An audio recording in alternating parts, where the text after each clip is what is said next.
la députée. La parole est à Madame Sereine Mauborgne pour La République En Marche.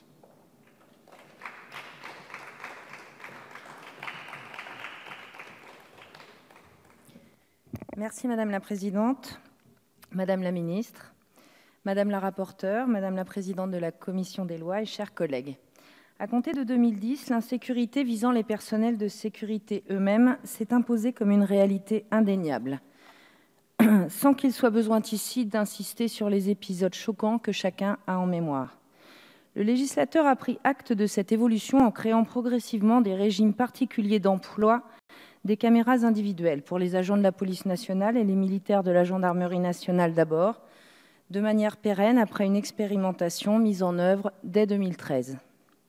Pour les agents des services internes de sécurité de la SNCF et de la RATP, sous forme expérimentale jusqu'au 1er janvier 2020. C'est dans ce contexte que s'inscrit le décret du 23 décembre 2016, signé à l'époque par messieurs Bernard Cazeneuve, Premier ministre, et Bruno Le Roux, ministre de l'Intérieur, en application de la loi du 3 juin 2016, renforçant la lutte contre le crime organisé, le terrorisme et leur financement, et améliorant l'efficacité et les garanties de la procédure pénale.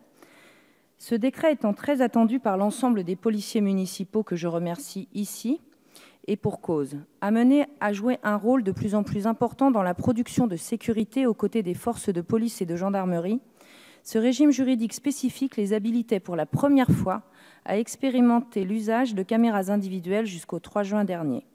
3 mois avant cette date butoir, les maires des communes concernées étaient invités à transmettre au ministère un rapport évaluant l'impact de l'emploi de ces caméras sur le déroulement des interventions et le nombre de procédures judiciaires, administratives et disciplinaires auxquelles elles ont servi.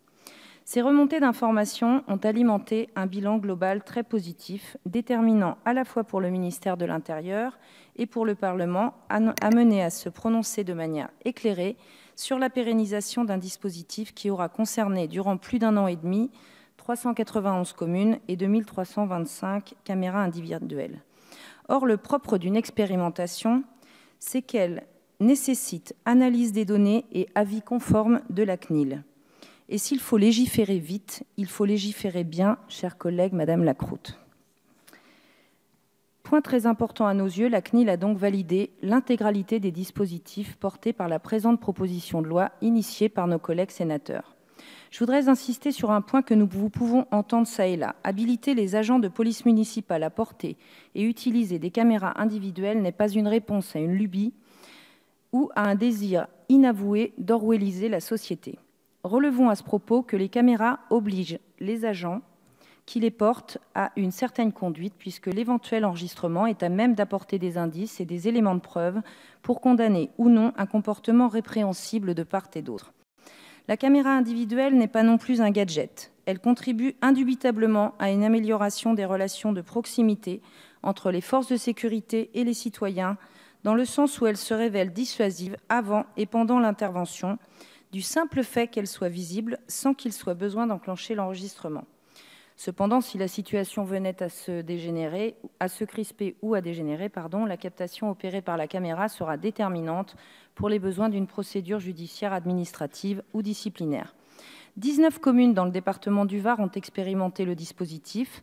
Les policiers municipaux avec qui j'ai échangé m'ont confirmé qu'il s'agit d'un outil opérationnel supplémentaire très important, en particulier dans les zones littorales et touristiques, dont l'affluence explose en période estivale. Pour vous donner un ordre d'idée, chers collègues, une population comme Saint-Tropez passe de 2000 habitants l'hiver à 100 000 l'été. Durant ces périodes délicates, la collaboration de la police municipale avec les services de gendarmerie prend tout son sens.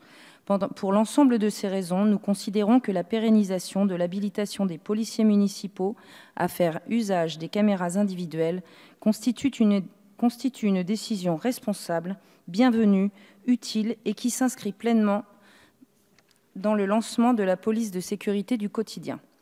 Voter ce texte conforme est fondamental pour redonner rapidement aux agents des polices municipales, fortement sollicités en cette période estivale, la base légale pour l'emploi des caméras individuelles. Je vous remercie.